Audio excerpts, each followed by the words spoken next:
دوستو جیسا کہ آپ جانتے ہیں کہ کرونا وائرس کی وبا نے پوری دنیا کو اپنے لپیٹ میں لیا ہوا ہے اور پاکستان میں بھی اس کے مریضوں میں دن بدن اضافہ ہوتا جا رہا ہے۔ مگر دوستو سوال یہ پیدا ہوتا ہے کہ پاکستان میں اتنی جلدی یہ وائرس کس طرح پھیلنے لگا۔ دوستو جیسا کہ آپ جانتے ہیں کہ پاکستان کے کئی ہمسائیوں میں سے ایک ہمسایہ ایران بھی ہے۔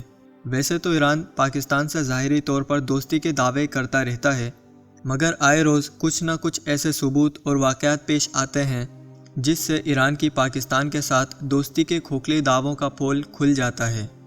اسی طرح کا ایک واقعہ ابھی حال ہی میں پھیلنے والی وبا کرونا وائرس سے متعلق ہے، جس نے ایک بار پھر سے ایران کا اصل چہرہ پاکستانیوں کو واضح کر دیا ہے۔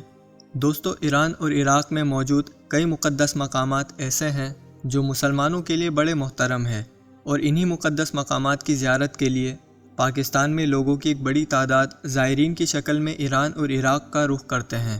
مگر کچھ عرصے قبل پاکستانی زائرین کے ساتھ ایران کی حکومت نے جو کیا وہ انتہائی تکلیف دہ بیان ہے۔ ہزاروں پاکستانی زائرین کو ایسے ہنکایا گیا جیسے کہ زائرین ایران میں زیارت کے لیے نہیں بلکہ جرم کے لیے گئے تھے۔ اسی حوالے سے فقہ جعفریہ کے ایک کارکن کی آپ بیتی ایران سے ظلم کی داستان کے نام سے سوشل میڈیا میں بھی شائع ہوئی ہے۔ یہ آپ بیتی کچھ اس طرح سے ہے: میں سید اسد نقوی ایرانی زائر ہوں، میرا تعلق سکھر سے ہے۔ میرے ساتھ 200 کے قریب سکھر سے پاکستانی زائرین اور تقریباً 50,000 کے قریب پورے پاکستان سے تھے۔ ہمارے ساتھ ایران میں کیا ہوا یہ ایک دکھ بھری داستان ہے۔ جس وقت کرونا وائرس کی وبا پھیل رہی تھی اس دوران ایران کے شہر قم میں ہم موجود تھے۔ ہم زیارات میں مصروف تھے کہ اچانک ایرانی فورسز نے ہم کو حکم دیا کہ اپنے اپنے پاسپورٹ دکھاؤ، اور ہم کو کہا کہ تم لوگوں کو فوراً پاکستان واپس جانا ہے۔ جب ہم نے وجہ پوچھی تو کہا کہ کرونا وائرس پھیل چکا ہے، اس لیے سب کو واپس جانا ہوگا۔ ہم گھبرا گئے کہ اب کیا ہوگا۔ ہم سب کو شام کو ہوٹل سے نکال دیا گیا اور کمروں سے سامان نکال کر زبردستی روڈ پر پھینک دیا گیا۔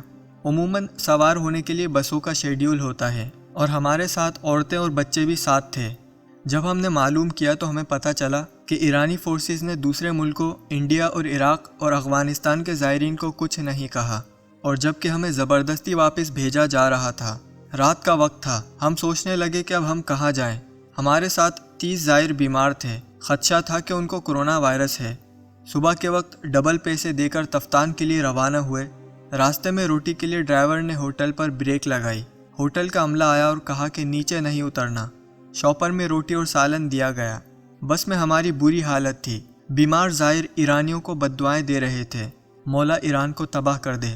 ہم ان کے لیے اپنے ہم وطنوں سے لڑتے رہے۔ ہم نے جائز ناجائز ایران کو ہمیشہ سپورٹ کیا اور آج ہمیں یہ صلہ دے رہے ہیں۔ غرض جتنی منہ اتنی باتیں۔ راستے میں ایک جگہ ہمیں اسپتال میں چیک اپ کے لیے روکا گیا۔ وہاں ہمارے ٹیسٹ ہوئے۔ ایک ٹیسٹ کا انہوں نے ہم سے فی ٹیسٹ 10-10 ہزار روپے لیے۔ ہم 200 افراد میں سے 60 کے ٹیسٹ میں کرونا وائرس مثبت آ گیا۔ جب ہماری خبر قریب کے بستی والوں کو ہوئی تو قریب کی بستی سے مولوی اور بستی والے آ گئے۔ ڈنڈے سوٹے چاقو چھریاں جو ملا وہ اپنے ساتھ لے آئے، اور انہوں نے کہا کہ یہاں سے جتنی جلدی ہو سکے نکل جاؤ، اور اس کے ساتھ ہی ہمیں مارا پیٹا اور اسپتال میں بھی توڑ پھوڑ مچا دی۔ ہم ڈرے ہوئے تھے کہ اب کہاں جائیں۔ اپنے گھر کی یاد آ رہی تھی۔ وہ لوگ بیماروں کو دھکے دے رہے تھے، ہماری پردہ دار ماؤں بہنوں کا بھی خیال نہیں کر رہے تھے۔ بڑی مشکل سے ہم بس میں سوار ہوئے۔ ہمارے ساتھ کئی اور بسیں بھی آ گئیں۔ ان بسوں میں سوار زائرین کا بھی کچھ یہی حال تھا۔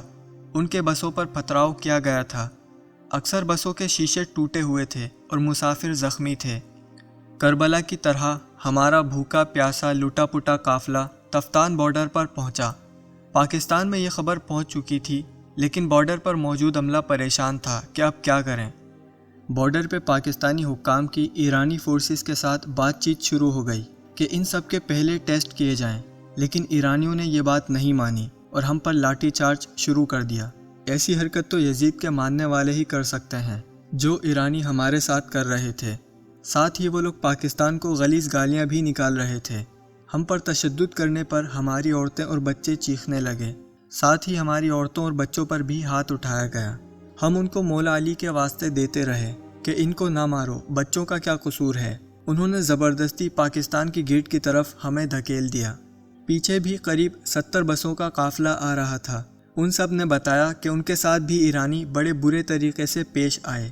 پاکستان کی فورسز نے ہم کو چیک کیا، کھانا دیا اور کیمپوں میں رکھ کر ہمیں اپنے اپنے صوبوں میں بھیج کر قرنطینہ میں رکھا۔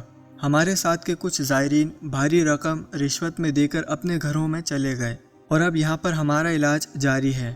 میں اپنے شیعہ حضرات سے درخواست کرتا ہوں کہ مولا علی کا واسطہ ہے، ایران پر کبھی اعتبار نہ کرنا۔ ایران میرے ملک پاکستان اور پاکستانیوں سے سخت نفرت کرتا ہے، اور ساتھ ہی ایرانی یا ایران نواز ملاؤں پر بھی اعتبار نہ کرنا۔ ایرانی ملا پاکستان کے سخت دشمن ہیں۔ اگر ہمیں ایران اپنے ملک میں ہی علاج کرواتا تو یہ وائرس کبھی بھی پاکستان میں نہ پھیلتا۔ اور میرے شیعہ بھائیوں سے میرا آخری پیغام یہ ہے کہ ایران کے کہنے پر سنیوں کا قتل عام نہ کرو۔ یہ ایران انڈیا کا دوست ہے اور رہے گا۔ مولا پنجتن پاک ہم سب شیعہ اور سنیوں کی حفاظت کرے۔ ہم سب پاکستانی ہیں۔ آپ کا اپنا سید اسد نقوی، کارکن فقہ جعفریہ۔